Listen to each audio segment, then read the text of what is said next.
नमः. श्री स्वामी समर्था नमः. श्री कुलदेवी देवता नमः. श्री लक्ष्मी व्रताचे महात्म्य. सौराष्ट्र देशात फार प्राचीन काळी भद्रशिवा नावाचा राजा राज करीत होता. तो फार विद्वान आणि वेदांत जाणणारा असा असल्यामुळे शास्त्र पंडित आहे त्याची ख्याती होती. प्रजेलाही तो अत्यंत प्रिय असे. त्याच्या राणीचे नाव सुरचंद्रिका होते. तिला 7 मुलगे व एक शांबाला नावाची मुलगी होती. राजकुमारी शांबाला एके दिवशी शहराबाहेरील उपवनात आपल्या बालमैत्रिणीसह क्रीडा करीत असताना राजवाड्यात वेगळाच प्रकार घडून आला. राजाची राजलक्ष्मी समृद्धीने राज्यात नांदत होतीच, पण तिला खुद्द राजवाड्यात जाऊन धनलक्ष्मी होऊन राहावेसे वाटले. कारण राजवाड्यात राहिल्याने राजा लोककल्याण तरी करील, पण एखाद्या दारिद्र्याकडे गेले तो स्वतःच्या चैनवलसात दंग होऊन राहील, इतरांना त्याचा उपयोग होणार नाही, असा तिच्या मनात विचार आला होता. या विचाराप्रमाणे वृद्ध ब्राह्मण स्त्रीचे रूप घेऊन हातातील काठी टेकीत टेकीत ती राजमळाच्या मुख्य दरवाजापाशी आली. तू कोण, कोठे जाणार, असे पहाऱ्याकड्याने विचारताच मला सुरचंद्रिका राणीसाहेबांना भेटावयाचे आहे, असे तिने सांगितले. पहाऱ्याकड्याने तिला राणीच्या एका दासीच्या स्वाधीन केले आणि तिच्या येण्याचा हेतू सांगितला.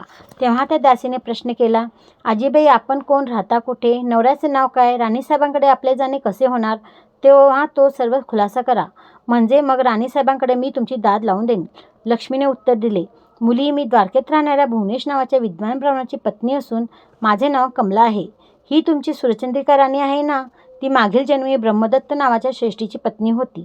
तो श्रेष्ठी गरीब असल्यामुळे त्या दोघात वारंवार भांडणे व्हायची. असे होता होता एकदा नवऱ्याने तिला फार छळले. त्यामुळे ती घराबाहेर पडली आणि रडत रडत भटकू लागली. नवऱ्याने टाकलेल्या बायकांचे काय हाल होतात हे बायकांनाच माहीत.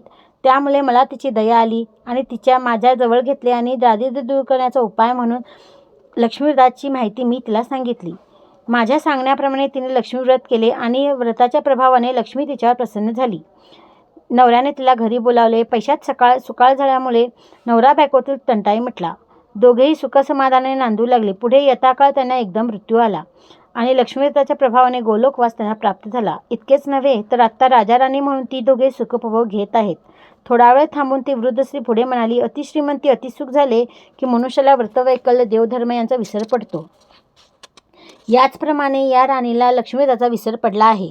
हे व्रत ती करीत नाही, तेव्हा तिला हाल वनवास भोगावे लागू नये म्हणून मी या व्रताची आठवण करून देण्यास मी येथवर आली आहे. वृद्ध स्त्रीच्या बोलण्याचे दासीला मोठे कौतुक वाटले आणि स्त्री स्वभाव धर्माप्रमाणे उत्सुकताही वाटली. तेव्हा अत्यंत विनयाने ती त्या वृद्धेस म्हणाली, आजीबाई, हे लक्ष्मीव्रत केव्हा आणि कसे करावे हे मला सांगाल का, वा न सांगायला काय झाले, मला त्यात आनंदच आहे. ऐक सांगते, ध्यानात ठेव.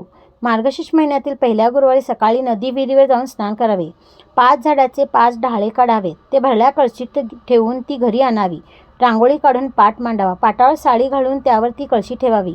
कळशीत पैसा, सुपारी, मोती, पोवळे, दुर्वा घालाव्यात. कळशीवर 8 बाजूंनी हळदी कुंकवाची बोटे ओढावीत. जवळ समई लावावी. श्री लक्ष्मीं नमः म्हणून पूजा करावी. तुपाचा दिवा ओवाळावा. धूप दाखवावा. पुऱ्या, लाडवांचा, पक्वान्नांचा नैवेद्य दाखवावा. पिण्यासाठी वाटीतून दूध ठेवावे. विडा धावा. पैसा, सुपारी, दक्षिणा ठेवावी. 1-2 फळेही ठेवावीत आणि आई लक्ष्मी अशी तेचदा मुलालेकरांना सुखी ठेव, मला सौभाग्य दे, मुलांना आयुष्य दे, दानधर्माची बुद्धी दे, तुझी पूजा करून घे, सोन्या चांदीचा प्रकाश पडू दे, दुःख दुतलेट ललटून जाऊ देत, गाई गोटा भरून जाऊ दे, माझा नमस्कार तुला पोचू दे, तुझा आशीर्वाद मला मिळू दे, भरली घागर घरात राहू दे, तेला तुपाचा दिवा तुला दिसू दे, माझे बोल तू ऐकावे, तुझे बोल मी मानावे, हीच माझी प्रार्थना. सायंकाळी गाईची पूजा करावी. तिला पूर्णावरणाचा नैवेद्य दाखवावा आणि मग आपण जेवावे. प्रतस्थ राहावे. उणे दुणे बोलू नये. रात्री जागर करावा. सकाळी कळशीतील पाणी नदी विहिरीत सोडावे. 5 ढाळे 5 ठिकाणी टाकावेत आणि घरी येऊन त्या जागी हळदी कुंकू व्हावे. अशा रीतीने मार्गशीर्ष महिन्यातील सर्व गुरुवार हे व्रत करावे. आपल्या ऐपतीप्रमाणे दानधर्म करावा. हे सर्व लक्षात ठेवून व्रत कर, म्हणजे तुझे कल्याण होईल.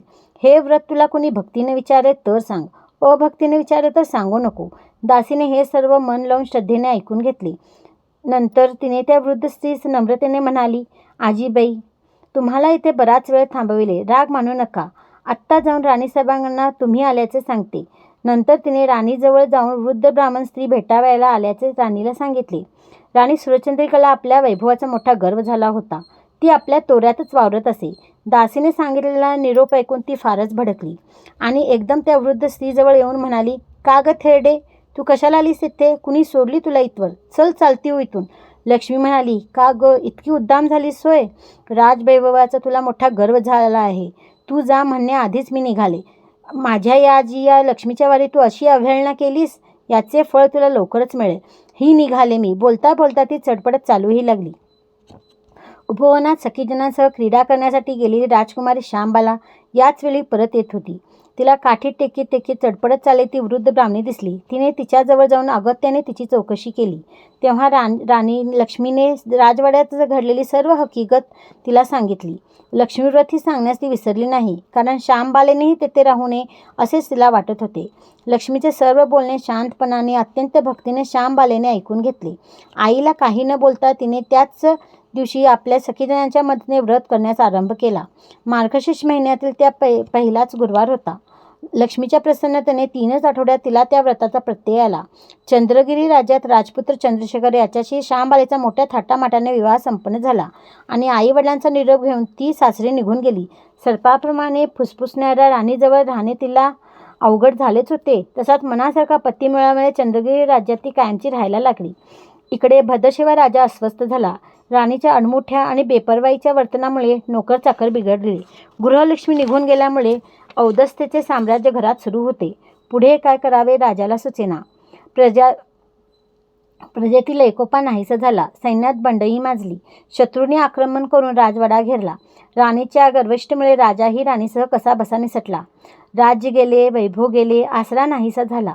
चहूकडून संकटात सापडलेली राणी आपल्या मुलीच्या श्यामबालेच्या आश्रयाला आली. मार्गशीर्ष महिन्यातील तो 4था गुरुवार होता. श्यामबाला लक्ष्मीव्रताच्या गडबडीत होती. पूजा आपटून प्रार्थना चालली होती. राणीने ते पाहिले आणि त्या व्रताची तिला आठवण झाली. आपले काय चुकले हे तिला कळून आले. तिने लक्ष्मीची क्षमा मागितली, कळवळ्याने प्रार्थना केली आणि व्रत केले आणि मुलीला तिने झालेली सर्व हकीकत सांगितली. मातृभक्त मुलीला राजा राणीची कीव आली. तिने आपल्या नवऱ्याला सासू-सासऱ्यांना सांगून बापाचे राज्य बापाला मिळवून दिले. आईला राजवाड्यात पोहोचवले. मग तिचे भाऊही आले. राणीने अत्यंत भक्तीने लक्ष्मीव्रताला सुरुवात केली. लक्ष्मी तिच्यावर प्रसन्न झाली व पूर्वीप्रमाणे राजपट सुरू झाला. ही कथा ऐकणाऱ्यांना, वाचणाऱ्यांना आणि व्रत करणाऱ्यांना सुख समाधानाने वैभव मिळाले. पण वैभव मिळाल्यावर उतू नये, मातू नये, आपला रीतरिवाज सोडू नये, गर्वानं सर्वांना तुच्छ लेखू नये, दयाधर्म विसरू नये. म्हणजे राजा राणी सुखी झाली तसेच सर्व तुम्ही आम्ही सुखी होऊ. श्री गुरुदेव दत्त.